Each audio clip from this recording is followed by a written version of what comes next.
Deadlift medium grip barbell. The conventional deadlift is one of the best exercises for building full body strength. Deadlifts are also a great exercise for increasing back strength when performed correctly. The deadlift targets the posterior chain and activates nearly every muscle in the body.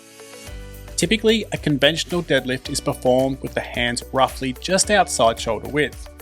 A snatch grip deadlift is performed with the hands a lot wider, and the medium grip deadlift is performed with the hands about halfway between these two. When you take a wider grip, the angle of the torso changes to lean further forward so you can reach the bar. This places more load into the posterior chain muscles, think hamstrings, glutes, and spinal erectors. Here's how to perform the medium grip deadlift. Stand with the feet hip-width apart and the shins lightly touching the bar.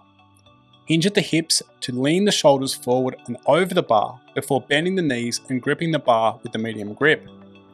The deadlift is not a squat. In the starting position, the hips must be above the horizontal height of the knees and below the horizontal height of the shoulders.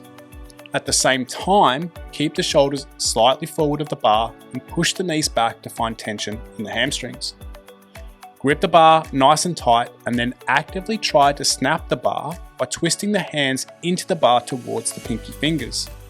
The eye of the elbow pits should face forward to lock the arms, and the shoulder blades will naturally be depressed. Contract the muscles of the back and feel the tension. It's best to keep the cervical spine in a neutral position to create the highest strength potential. Do not arch the cervical spine and look up. Imagine you are holding a tennis ball under your chin and you're not allowed to drop the tennis ball during the deadlift. Keep the chin tucked. It's important to keep the barbell nice and close to the body during the deadlift. The bar lightly touches the shins and thighs as it's lifted up and down. The closer the bar is to the body, the lighter it will feel. The first rep is often the hardest because the muscles are not preloaded with tension. We must learn to build tension in the body on the first rep. Try to lift the bar slowly off the floor, do not grip it and rip it. Feel the weight and the tension in the muscles as you slowly increase the force being pushed into the floor. It's best to maintain a flat back during the deadlift. If you feel the back is rounding, do not lift the bar. To initiate the first rep, take a nice deep breath in through the nose and deep into the belly. Think about expanding the midline 360 degrees to create midline tension. From the starting position, the torso angle must not change as you lift the bar off the floor. Think about pushing the floor away and extending the knees to initiate the deadlift.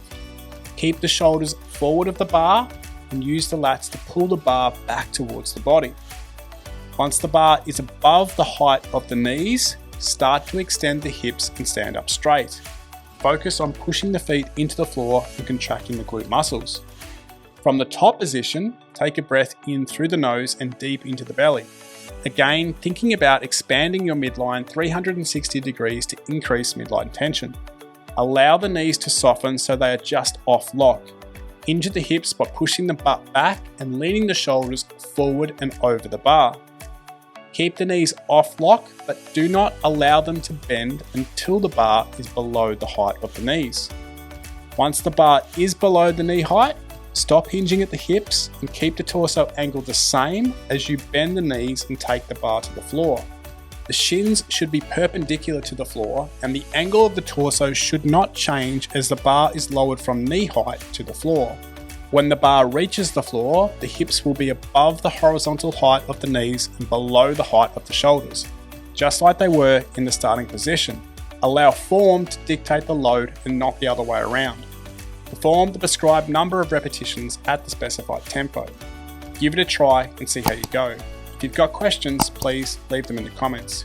If you found this video helpful, please hit the like button and subscribe to the channel.